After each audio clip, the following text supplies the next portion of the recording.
Well, good morning, everybody. It's hard to really underestimate the hugeness of Walt Whitman and the contributions and innovations that he's made to American poetry. As you can see, he lived most of the 19th century.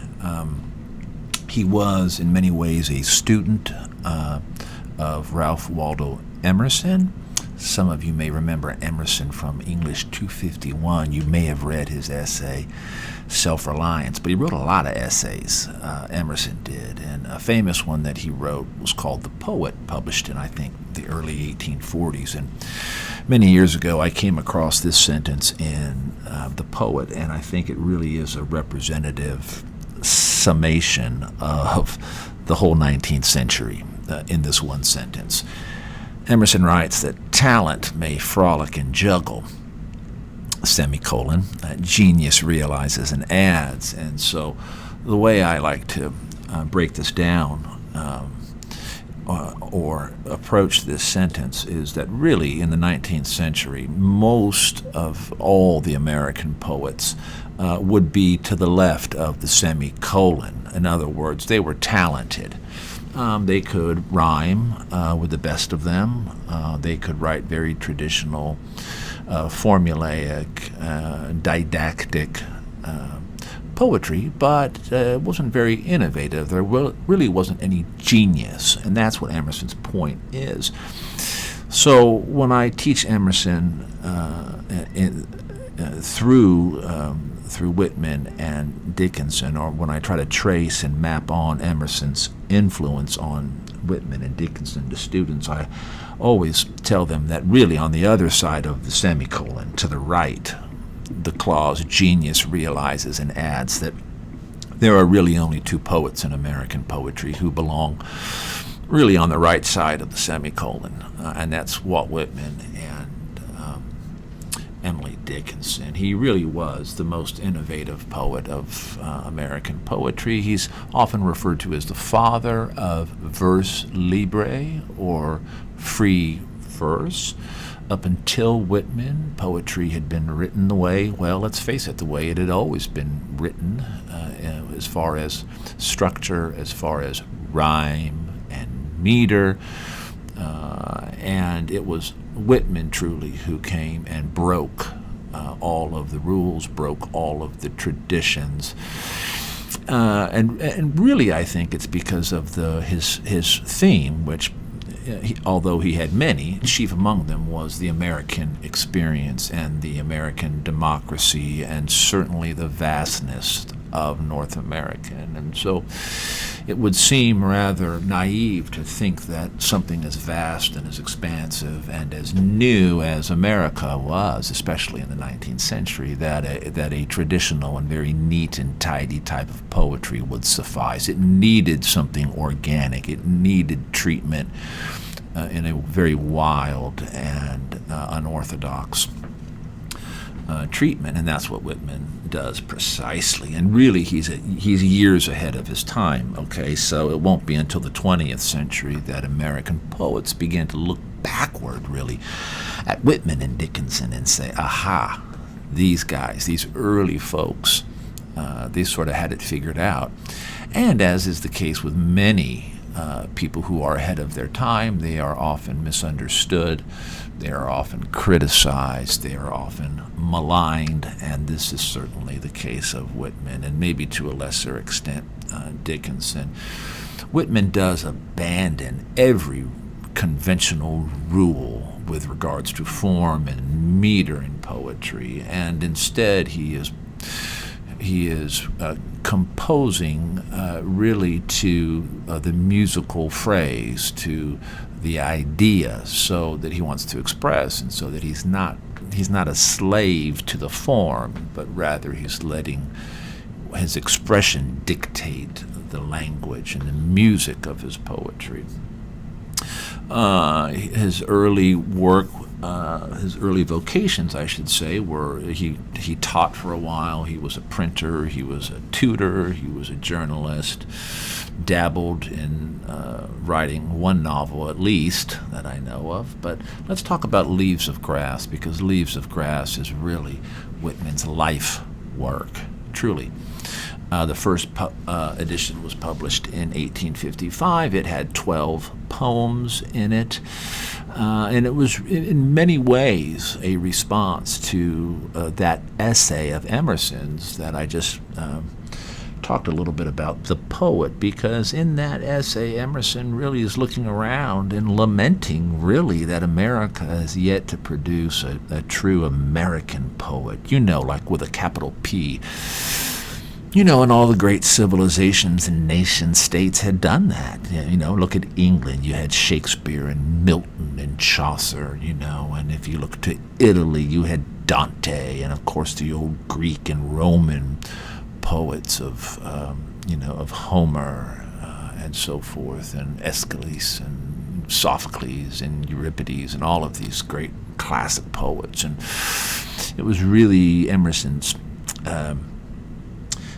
position, and I think he was right, that America had really yet to do that. And so it's Whitman who is in fact that poet that Emerson is looking in vain to see. And as I said, Whitman had read everything that Emerson had written, and when he publishes at his own expense and setting the type himself, Whitman sends a first copy of Leaves of Grass to Ralph Waldo Emerson over there in Concord, Massachusetts.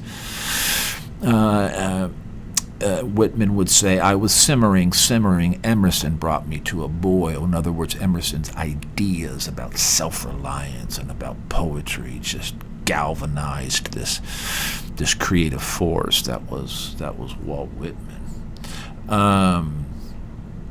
And Emerson recognized at once the genius of Whitman's poetry. There's a longer story there that I won't bore you with, though. So Leaves of Grass was this lifelong work of Whitman's. It undergoes, I think, 8 editions total, or 9 total, including the deathbed edition. And so Whitman would continue to contribute, add, revise poems from edition to edition. And during the Civil War, he wrote some of the most beautifully crafted war poems, and they were referred to as drum taps. And really before Whitman, and maybe to a lesser extent Herman Melville's war poems, war poetry had been very superficial. It had been very, what's the word I'm looking for? They had tried to lionize and romanticize war as a heroic endeavor, pitting quite one-dimensionally good versus evil. And it wasn't really until Whitman's poetry, and his war poetry at least, that really shows the complexity of it, the subtlety, the beauty of death, the profound sorrow. Whitman's brother was a soldier in the Civil War, and Whitman actually became a field nurse for a while, moving to Washington, D.C., where he would sit in the war camps and sit with Confederate and Union soldier alike, reading to them, writing letters home for them, giving them chocolate, basically just sitting with them and experiencing the humanity and seeing, of course, the incredible carnage and loss of the Civil War. There are some chief characteristics you might want to be familiar with if you just look at Song of Myself, the first poem on in Leaves of Grass. You see there's a hugeness to Whitman. There's a vastness. Usually, you're used to looking at a poem and seeing a lot of white space margins on either side of the poem, right? That's, visually you just look at it and say, oh, that's a poem. Well, with Whitman, he has these long, expansive, beautifully crafted long lines, and there's a hugeness there. Okay, so he is, and he differs from Dickinson there. We'll see. Dickinson writes these very short, very compressed poems. Whitman is the opposite of that. I mentioned free verse, right? So he is not tied to the traditional conventions of rhyme and meter. There is a roughness to Whitman, but he also uses a language that is very much American. He does not use an elevated, artificially sophisticated poetry. Rather, he's trying to compose in an American voice. There is a boastfulness, a celebration of the self in Whitman's greatest poems. You'll see long catalogs of ideas being expressed as he surveys not only the multitudes of himself, but the multitudes of America. And he is, as I say here on the slide, he is writing in an American idiom, in an American language.